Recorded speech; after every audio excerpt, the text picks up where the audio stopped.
দুনিয়া এক দুর্নিবার মোহের হাতছানি। এই মোহনীয় হাতছানির ইশারায় প্রলুব্ধ হয়ে মানুষ একসময় ভুলে যায় জীবনের নির্মোহ ও চিরন্তন সত্য। সেই সত্য হলো, দুনিয়া তার চিরস্থায়ী কোনো আবাস নয়, ক্ষণিকের পরবাস মাত্র। তাকে একদিন সব কিছু ছেড়ে পাড়ি জমাতে হবে তার অলঙ্ঘনীয় অন্তিম পাথারে। মানুষ জানে একদিন জীবনের শৃঙ্খল ভেঙে যাবে, থেমে যাবে সব রঙিন স্বপ্ন, ফিকে হয়ে যাবে জীবনের সব মধুর সম্পর্ক। তবুও মানুষ ভালোবাসে মরীচিকা সময়ে দুনিয়া। আর এই মরীচিকা ঘিরেই তৈরি হয়ে চলছে মানুষের অন্ধ জীবনের ব্যস্ত ধারাপাত। কিন্তু মানুষকে একদিন প্রত্যাবর্তন করতেই হবে প্রস্থানের চিরন্তন নিয়মের কাছে। মিছে দুনিয়ার পেছনে ধাবিত বিভ্রান্ত ও মোহগ্রস্ত মানুষগুলোকে মহাসত্যের পরিচয় জানাতে আমাদের এবারের ক্ষুদ্র এ প্রয়াসের নাম যে জীবন মরীচিকা। পড়ছিলাম যে জীবন মরীচিকা বইয়ের ব্যাখ্যাবারে লেখা কথাগুলো। আমাদের চ্যানেলে আজ প্রথমবারের মতো একটি অডিও বুক করতে চলেছি। বইয়ের নাম যে জীবন মরীচিকা, লেখক শায়েখ আব্দুল মালিক আল কাসিম, প্রকাশনী সমকালীন প্রকাশন। তো চলুন এবার প্রকাশকের কথা জেনে নিই।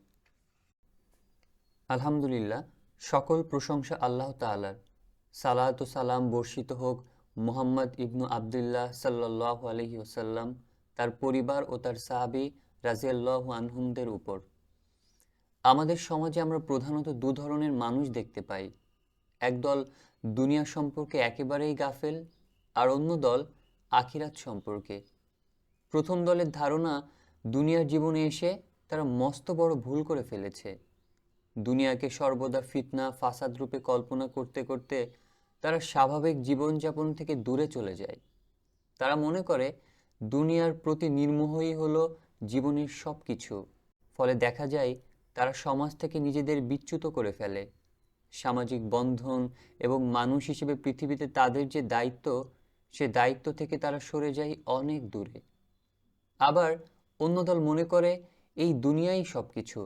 দুনিয়ার চাকচিক্য, লোভ, মায়া এবং সৌন্দর্যের প্রেমে হাবুডুবু খেতে খেতে সে ভুলে যায় তার সত্যিকারের গন্তব্যস্থলের কথা।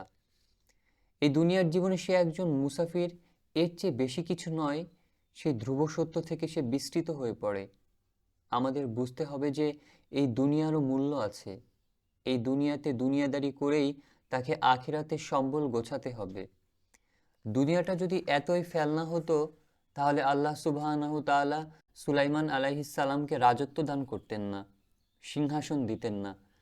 দুনিয়া যদি এতই মূল্যহীন হতো, তাহলে তিনি ইউসুফ আলাইহিস সালামকে মিশরের ক্ষমতায় বসাতেন না। দুনিয়ার মধ্যে যা কিছু কল্যাণকর, সেসব আমাদের অবশ্যই গ্রহণ করতে হবে, সেগুলো থেকে বিমুখ হলে চলবে না। এজন্যই আমরা দেখতে পাই কুরআনের দোয়ার মধ্যে আল্লাহ সুবহানাহু ওয়া তাআলা তার বান্দাদের শেখাচ্ছেন এভাবে, রব্বানা আতিনা ফিদ দুনিয়া। আল্লাহ চান দুনিয়ার কল্যাণকর জিনিসগুলো বান্দা যেন তার থেকে চেয়ে নেয়। আবার এটাও ঠিক, দুনিয়াকে প্রাধান্য দিতে গিয়ে আখিরাতকে ভুলে যাওয়া, নিজের চূড়ান্ত গন্তব্যস্থল সম্পর্কে গাফেল হয়ে যাওয়াটাও অতিমাত্রার বিভ্রান্তি। দুনিয়ার মধ্যে যেমন কল্যাণ আছে, আবার অকল্যাণও আছে। সেই অকল্যাণ, ফিতনা এবং বিভ্রান্তির নিয়ামকগুলো খুঁজে নিয়ে সেগুলো থেকে বেঁচে থাকতে পারাটাই হলো সত্যিকার মুমিনের কাজ। একজন মুমিনের মনে এই কথাগুলো গেঁথে নিতে হবে যে এই দুনিয়ার জীবনে সে একজন মুসাফির। খুব সংক্ষিপ্ত কিছু সময়ের জন্য আল্লাহ সুবহানাহু ওয়া তাআলা তাকে দুনিয়াতে পাঠিয়েছেন একটা পরীক্ষার জন্যে। সেই পরীক্ষায় সফল হতে হলে তাকে সর্বদা সচেতন থাকতে হবে। পরীক্ষা ক্ষেত্রের ফাঁদগুলো চিহ্নিত করে সেগুলো থেকে নিজেকে বাঁচিয়ে চলতে পারাটাই একজন মুমিনের জন্য সফলতা। আর দুনিয়া জিল্লুন জাইল হলো ঠিক এমনই একটি বই। এই বইয়ে দুনিয়া ভুলে কেবল আখিরাতকে প্রাধান্য দেওয়া হয়নি, আবার আখিরাতকে ভুলে তুলে আনা হয়নি ক্ষয়ে যাওয়া দুনিয়াকে। উভয়ের মধ্যে সমন্বয় করে একজন মুমিনের জীবন কি পদ্ধতিতে চলতে পারে, সেই কথাগুলোই খুব যত্ন আর ভালোবাসার সুরে বলে গেছেন আরবের প্রখ্যাত দায়ী শাইখ আব্দুল মালিক আল কাসিম হাফিজাহুল্লাহ। আমাদের সোনালী যুগের মানুষগুলোর জীবন থেকে টুকরো টুকরো ঘটনা, তাদের মুখ নিঃসৃত বাণী, তাদের জীবন পদ্ধতিকে মানদণ্ড করে লেখক এমনভাবে বইটিকে সাজিয়েছেন যা যে কোনো পাঠককে খুব সহজ আর সাবলীলভাবে বোঝাতে সক্ষম হবে যে তার জীবন চলার পথ কেমন হওয়া উচিত। বাংলাভাষী পাঠকদের জন্য মহামূল্যবান এই বইটি সমকালীন প্রকাশন থেকে যে জীবন মরীচিকা নামে অনূদিত হয়েছে। বইটি অনুবাদ করেছেন তরুণ উদীয়মান লেখক ও অনুবাদক আরিফ আবদাল চৌধুরী। আল্লাহ তাআলার নিকট প্রার্থনা করি তিনি যেন তাকে দুনিয়া ও আখিরাতে সম্মানিত করেন।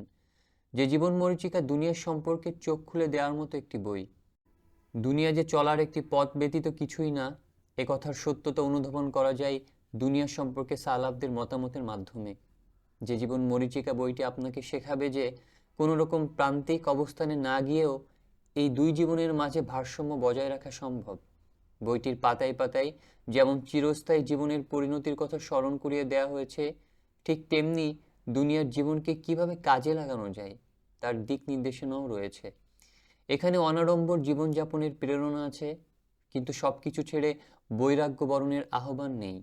সব মিলিয়ে এই বইটি বর্তমানের সময়ের দ্বিধান্বিত মুসলিম ভাই বোনদের পথ দেখাবে, জীবন নিয়ে নতুন করে ভাবতে শেখাবে।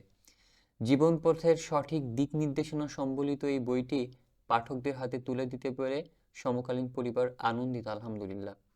আমরা বইটির রচয়িতা, অনুবাদক, সম্পাদক সহ বইটির সাথে সংশ্লিষ্ট সকলের জন্য আল্লাহর কাছে দুনিয়া এবং আখিরাতের উত্তম বিনিময় চাই। আল্লাহ যেন আমাদের সবার চেষ্টাগুলো কবুল করে নেন, আমিন। এবার চলুন শুনি লেখকের পূর্ব কথা। সকল প্রশংসা আল্লাহ তাআলার জন্য, যিনি এই দুনিয়ার জীবনকে ক্ষণস্থায়ী এবং আখিরাতের জীবনকে করেছেন চিরস্থায়ী। শান্তি ও রহমত বর্ষিত হোক নবী মুহাম্মদ সাল্লাল্লাহু আলাইহি ওয়াসাল্লামের ওপর, যিনি নবী ও রাসূলদের মাঝে সর্বাধিক সম্মানিত। দুনিয়ার পেছনে ছুটে চলা মানুষগুলো এই জীবনকে উপভোগ করতে যে কি পরিমাণ আগ্রহী, ক্ষণিকের চাওয়াকে কেন্দ্র করে তাদের যে কি অক্লান্ত পরিশ্রম, তা দেখলে আশ্চর্যান্বিত না হয়ে পারা যায় না। দুনিয়ার এই সাময়িক জীবনকেই যেন তারা একমাত্র জীবন মনে করে নিয়েছে। তাদের জীবন যাপনের ধরন দেখে মনে হয় দুনিয়ার অর্থ সম্পদ ও ভোগবিলাসের উপায় উপকরণ অর্জন করতে করতে হাঁপিয়ে ওঠা এবং আনন্দ উল্লাসে দুনিয়ার জীবন কাটিয়ে দেওয়ার উদ্দেশ্যেই যেন তাদেরকে সৃষ্টি করা হয়েছে। দুনিয়ার পেছনে ছুটতে গিয়ে তারা সেদিনের কথা ভুলেই গিয়েছে যেদিন আল্লাহ তাআলার কাছে তাদের ফিরে যেতে হবে। আর দুনিয়া জিল্লুন জাইল বইটি মূলত আমার লেখা আইনা নাহনু মিন হাউলাই, আমরা সালাফদের থেকে কত দূরে, শীর্ষক সিরিজের ৭ম খণ্ড। আলোচ্য বইটিতে দুনিয়ার জীবন নিয়ে সেই সব সালাফদের ভাবনাগুলো সংগ্রহ করা হয়েছে যারা নিশ্চিতভাবেই বিশ্বাস করতেন যে এই দুনিয়ার জীবন একটি অস্থায়ী বাসস্থান, চলার পথে একটি স্টেশনের মতো, যার পরেই রয়েছে চূড়ান্ত গন্তব্যের পথে মূল যাত্রা, রয়েছে দুনিয়ার জীবনের হিসেব দেওয়া ও পুরস্কার গ্রহণের পর্ব। এই ছোট্ট বইটি আখিরাতের তথা চূড়ান্ত গন্তব্যের পথে চলার একটি স্মারক। যারা এই পথের যাত্রী তাদেরকে বইটি পর্যাপ্ত পাথেয় জোগাবে ইনশাআল্লাহ। আমরা আল্লাহর কাছে দোয়া করি তিনি যেন আমাদের কাজগুলোকে তার সন্তুষ্টি অর্জনের উপায় হিসেবে গ্রহণ করেন।